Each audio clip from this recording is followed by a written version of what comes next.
93.5 red FM पे एक कहानी ऐसी भी।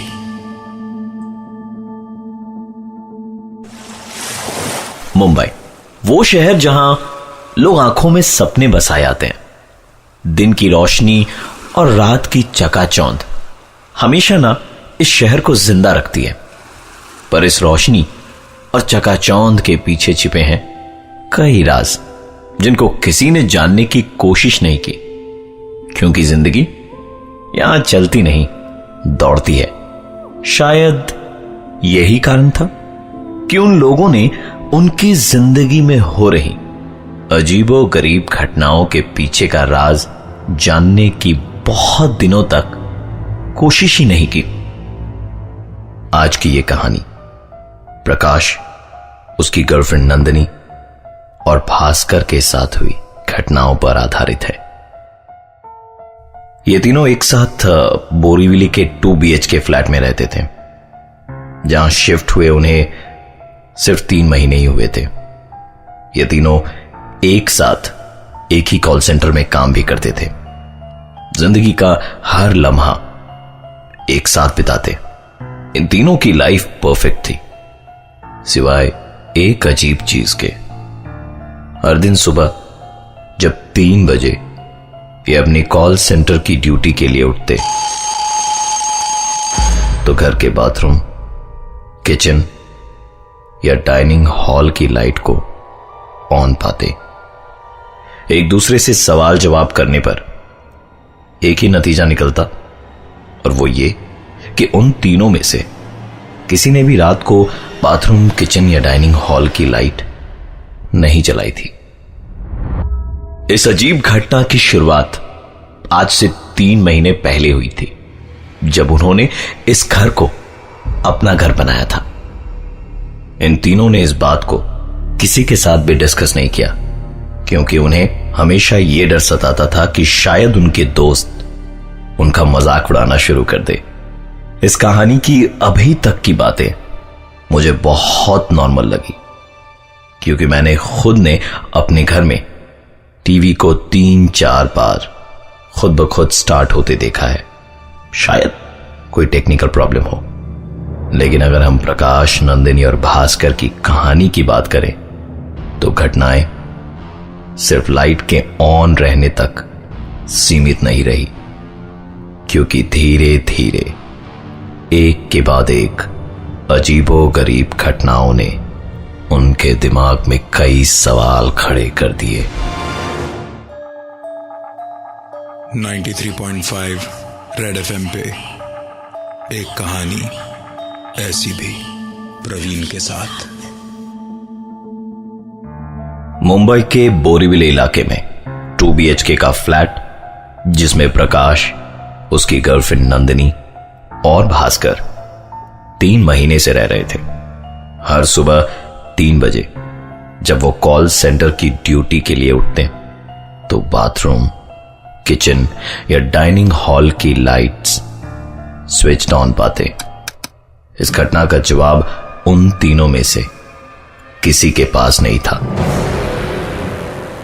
शाम करीबन 5 बजे ये तीनों अपने काम से लौटते थे, और शाम ठीक 6 बजे घर का काम करने वाली बाई भी पहुंच जाती।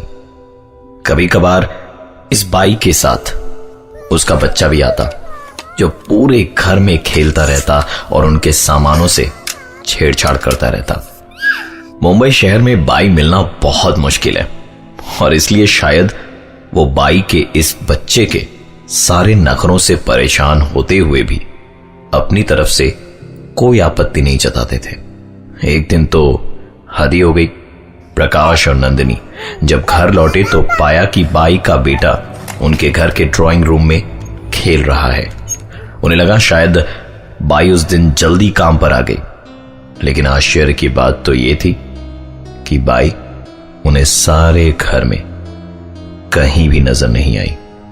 उन्हें लगा शायद अपने बच्चे को उनके घर पर खेलने के लिए छोड़कर बाई बगल वाले शर्मा जी के यहां काम करने चली गई होगी। प्रकाश बहुत ही गुस्से में था आज, क्योंकि काम वाली बाई के रहते उसके बेटे का आना और उसके घर में खेलना तो ठीक था, लेकिन बाई अपने बेटे को यूं उनके घर में छोड़कर किसी दूसरे के घर में काम करने जाए, यह उन्हें मुनासिब नहीं लगा। करीबन 1 घंटे इंतजार करने के बाद प्रकाश और नंदिनी बगल वाले शर्मा जी के घर गए काम वाली बाई के बारे में पता लगाने। शर्मा जी का जवाब सुन दोनों हक्के बक्के रह गए, क्योंकि शर्मा जी के अनुसार काम वाली बाई तो आज आई ही नहीं थी। एक अजीब सी कश्मकश में दोनों अपने दिमाग में सवालों की लड़ी लिए वापस अपने घर की ओर लौटे, लेकिन इस बार आश्चर्यजनक रूप से पूरे घर में वो बच्चा उन्हें कहीं भी नजर नहीं आया। दोनों के मन में कई सवाल उठ रहे थे, पर उन्हें पार्टी के लिए देर हो रही थी, इसलिए ज्यादा सोचे बिना तैयार होकर पार्टी के लिए निकल पड़े। रात करीबन 8 बजे ओवरटाइम करने के बाद भास्कर घर लौटा और उसे इस पूरे इंसिडेंट के बारे में कुछ भी पता नहीं था। आपको क्या लगता है, घर लौटने के बाद भास्कर ने क्या देखा होगा? «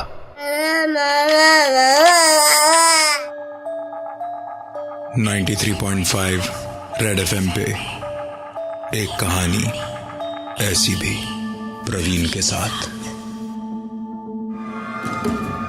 प्रकाश और नंदिनी ने अपने घर में काफी अजीबो गरीब चीज नोटिस करने के बाद सब कुछ पीछे छोड़ शाम की पार्टी के लिए अपने घर से निकल पड़े। ओवरटाइम करने के बाद भास्कर करीबन 8 बजे रात को अपने घर पहुंचा। भास्कर ने घर का दरवाजा खोला तो पाया कि हमेशा की तरह बाथरूम की लाइट जली हुई थी। उसने लाइट स्विच ऑफ करना जरूरी नहीं समझा, क्योंकि उसे तभी नहाने भी जाना था। रूम में एंटर करके भास्कर ने अलमारी खोल अपना टॉवल निकाला और बाथरूम की ओर चल पड़ा। भास्कर ने जैसे ही बाथरूम का दरवाजा खोला, उसके पैरों तले जमीन खिसक चुकी थी। बाथरूम के फर्श और दीवार पर सिर्फ खून ही खून के धब्बे थे। डरे हुए भास्कर ने तुरंत बाथरूम का दरवाजा बंद करा और डर के मारे वो मेन डोर की ओर भागा। अचानक उसके भागते हुए कदम एक आवाज को सुनकर रुक गए। ये आवाज भास्कर के कमरे से आ रही थी। सहमे हुए कदमों से भास्कर अपने रूम की ओर आगे बढ़ा और रूम का नजारा देख उसे अपनी आंखों पर विश्वास नहीं हो रहा था। भास्कर ने देखा कि उसके बाई का बच्चा उसके बिस्तर पर अपने घुटनों में मुंह को छिपाए बैठा था। भास्कर ने उससे पूछा कि तुम यहां क्या कर रहे हो? अभी तो तुम यहां नहीं थे।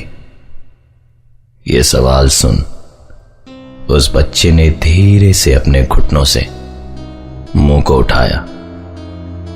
उस बच्चे के चेहरे पर एक अजीब सी तेज और होठों पर एक अजीब सी मुस्कान थी, मानो जिनमें कई राज समाये हों। बाथरूम में खून और बिस्तर पर काम वाली बाई के बच्चे का होना, जिसके अजीब हाव भाव को देख भास्कर अंदर तक डर चुका था। वो तुरंत दौड़ता हुआ उस घर से बाहर की ओर निकल गया। डरे हुए भास्कर के फोन कॉल के तुरंत बाद ही नंदिनी और प्रकाश पार्टी को छोड़कर घर चले आए और तीनों ने बहुत साहस करके उस घर के अंदर जाने की हिम्मत करी। भास्कर, प्रकाश और नंदिनी ने जैसे ही घर का दरवाजा खोला तो हमेशा की तरह 93.5 रेड एफएम पे एक कहानी ऐसी भी प्रवीण के साथ।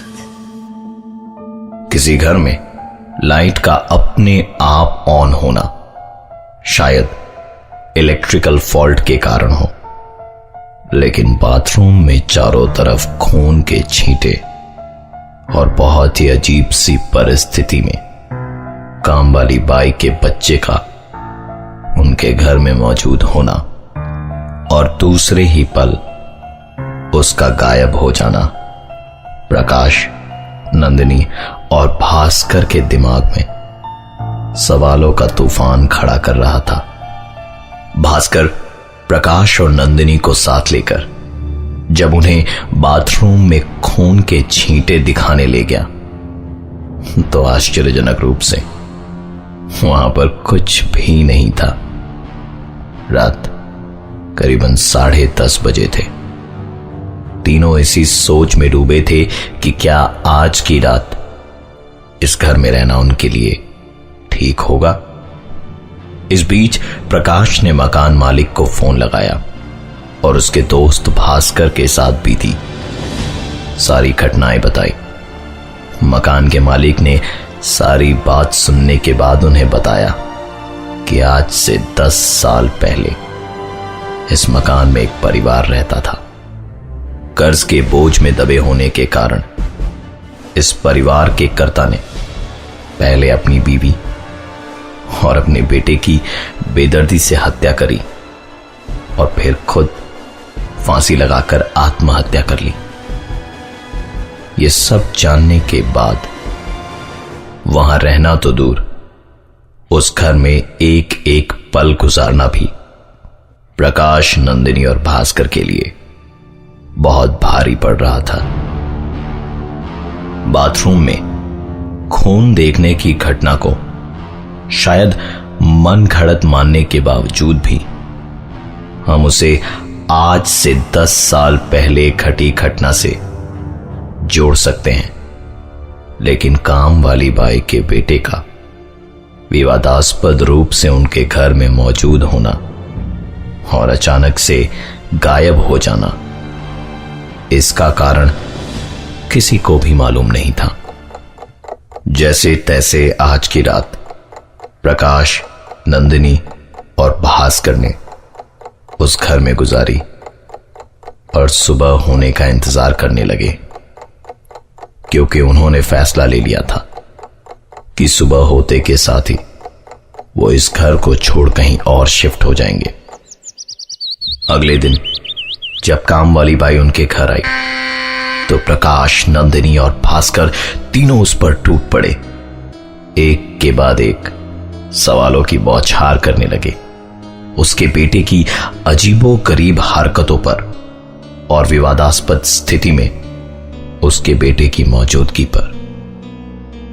5 मिनटों तक स्तब्ध रहने के बाद कामवाली ने अपनी चुप्पी तोड़ी और बस एक ही चीज कही कि उसके पास उनके सवालों का कोई जवाब नहीं है, क्योंकि उसका तो कोई बेटा ही नहीं है।